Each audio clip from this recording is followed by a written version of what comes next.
we will turn to the next presentation that is from Gretel Boswijk and I don't know the names of the other persons, from the University of Auckland. It's from very, very far away, not from the other side of my city in Barcelona. So the presentation, the title of the presentation is Shining a Light on the Past, Improved Chronology for Aotearoa in New Zealand using three-ring based radiocarbon and stable isotope science. Very interesting topic. And it's your turn, Gretel, when you like.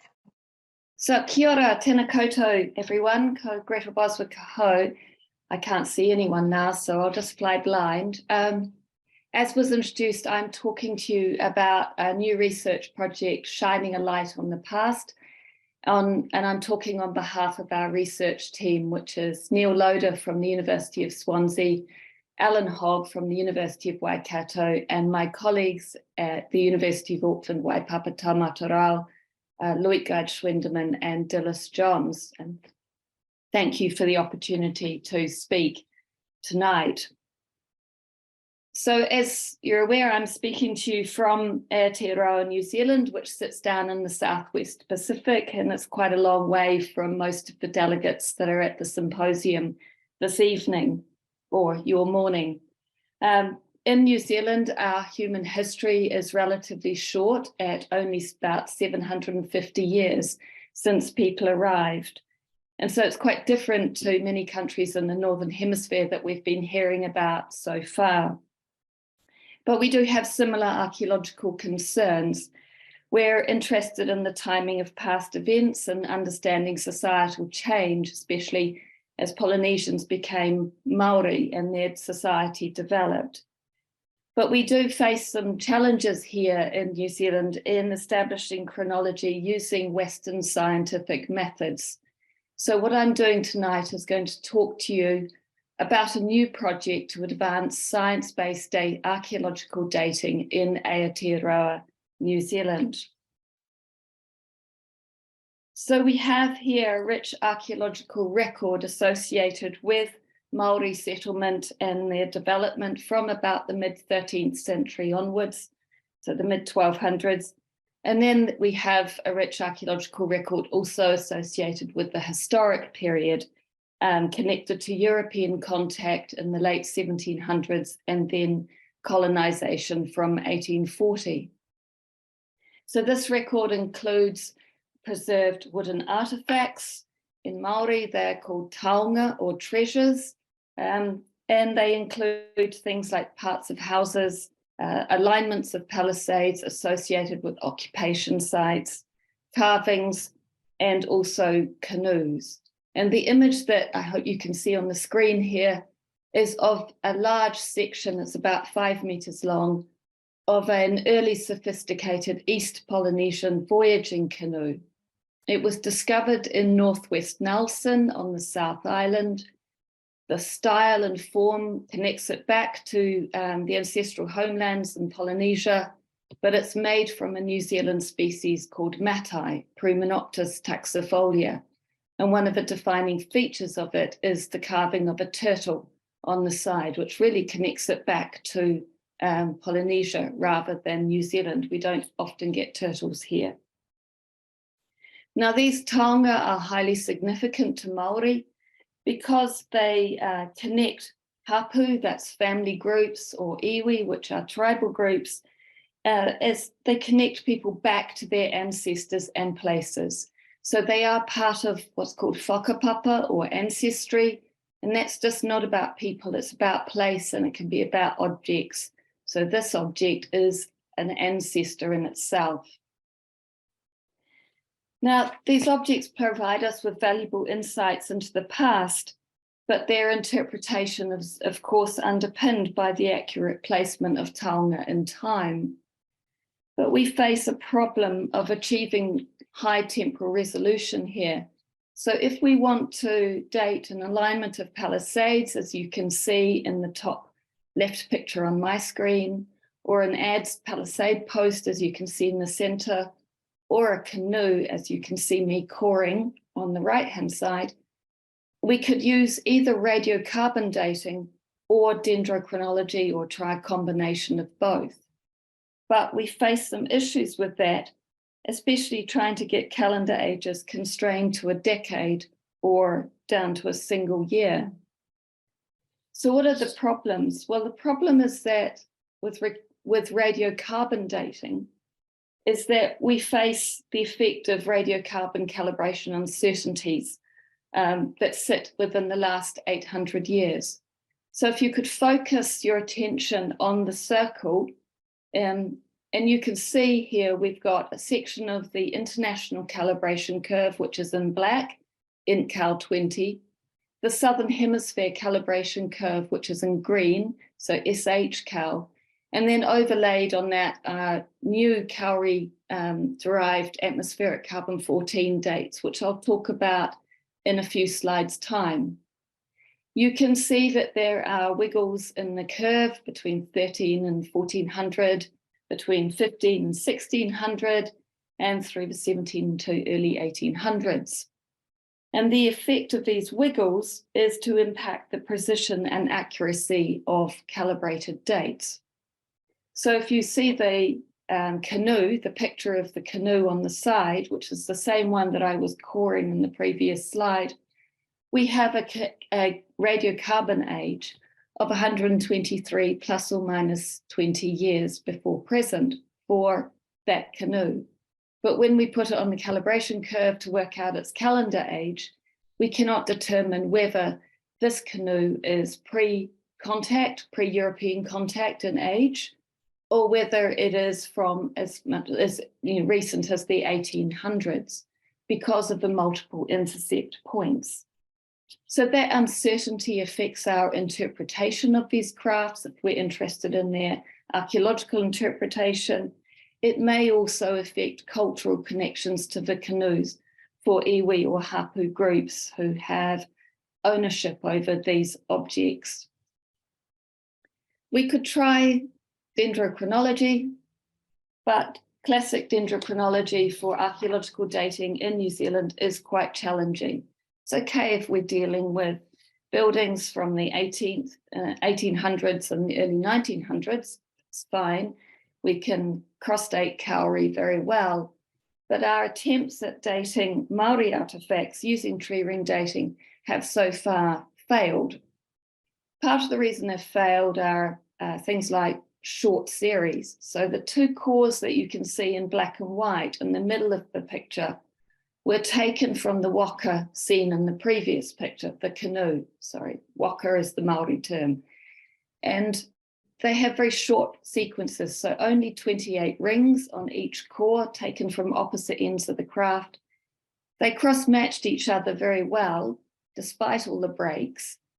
But at 28 rings, that's too short for us to establish a calendar age against our reference Cowrie chronologies with any certainty. So that's one problem we face, the short series. The other problem that we face is that Maori used a wide range of wood species for making artifacts or making objects, anything from small objects, for daily use, through to craft such as that big voyaging waka that we saw a section a few slides ago. That one was made of Matai. So the issue is then sorting out what species are going to be suitable for tree ring analysis, and then we lean towards the conifers, of course, because they have clear rings. So you can see a cross section here through a palisade post. This species is Miro, Prumenopsis ferruginea, another native species. It does have clear rings, but they're quite challenging to work with. They can have very narrow rings. Cross-matching is quite problematic. But the key thing is we don't actually have tree ring chronologies yet for a lot of species that are found in the archaeological record. Cowrie is the only common denominator, Agathis australis, at the moment. So that makes it a very challenging situation to work in. So what our project aims to do is use a multi-method approach that combines ring width dendrochronology, tree ring-based radiocarbon calibration, and then we're bringing in the novel method of stable oxygen isotope dating, which is where Neoloda.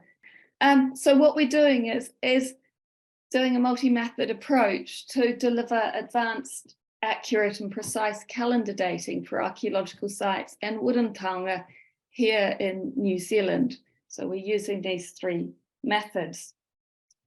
So our objectives are, first of all, to develop a millennial length atmospheric radiocarbon curve from calendar dated kauri, and we're going for 5-year resolution. So our objective there is to improve the quality of essentially the SH-Cal 20 for the New Zealand area, so provide material from this part of the world.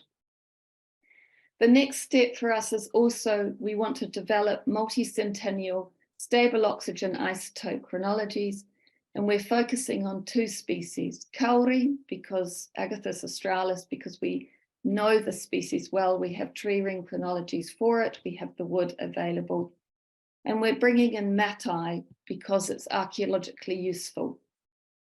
Part of that work is going to involve building ring width chronologies for these non-kauri species, such as Matai. It would be good to look at Miro and another species, Podocarpus totara. And then once we've developed our multi-centennial oxygen isotope chronologies, we're going to test the potential for dating using known age and unknown age archaeological wood. And we have material in archive to do this work.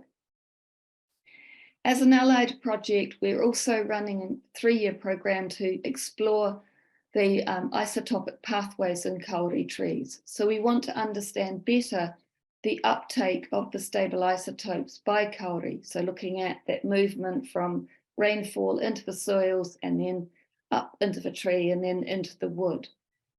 Understanding that will advance perhaps our understanding of the stable oxygen isotope chronologies and carbon chronologies as well. Part of our project involves also developing guidelines for the sampling of waterlogged wood for tree ring based dating as well, because we don't have that in place, and also guidance for interpretation of any tree ring derived calendar dates that come from this work, so that we can advise iwi hapu groups, archaeologists or heritage specialists, what it means when we get a calendar date for something like a canoe. That means engaging with Mataranga Māori, that is Māori knowledge, to understand conversion processes. So how do you go from a kauri tree, which is what you're looking at in the picture now, into a large canoe, and how much wood is going to be lost from the outside in that conversion process, because that of course affects your tree ring date. You're dating the wood, not when it was made. So those are our objectives. We've undertaken prior work to get this project up and going. Over the last 4 years, we've been building a 400-year atmospheric radiocarbon curve from kauri at 5-year resolution. So that's the red squares that you can see in this graph, which again shows you InCal and SH-Cal. So InCal in black, SH-Cal in green, the new kauri curve in red. What that work is showing is that there are some issues in the Southern Hemisphere calibration curve, where the offset that sits between the Northern Hemisphere and the Southern Hemisphere records has apparently broken down. So we think that, we believe that by advancing our record and extending it back in time, we will be able to add more structure to the calibration curve, and that might address what's going on with these periods of pinching or overlap between the Northern Hemisphere and the Southern Hemisphere records. So that's one round of work. We've also been doing for the last few years proof of concept work on the stable isotope, stable oxygen isotope dating method. So we've been working on building chronologies using known age wood. Work on kauri is currently underway, and we've done some work on Matai. And that's what the wiggly lines are that you can see in front of you. So we have in this graph 6 stable oxygen isotope series from 6 Matai samples. And then we're testing the coherence of that signal between the trees. you can see that they align reasonably well, and that enables us to build a master chronology from this series. We've done some testing for matching as well, so we are optimistic that we will be able to match in wood of unknown age against such a record. But of course, we've got to extend the records back in time. This is only 70 years, and it was really a proof of concept study.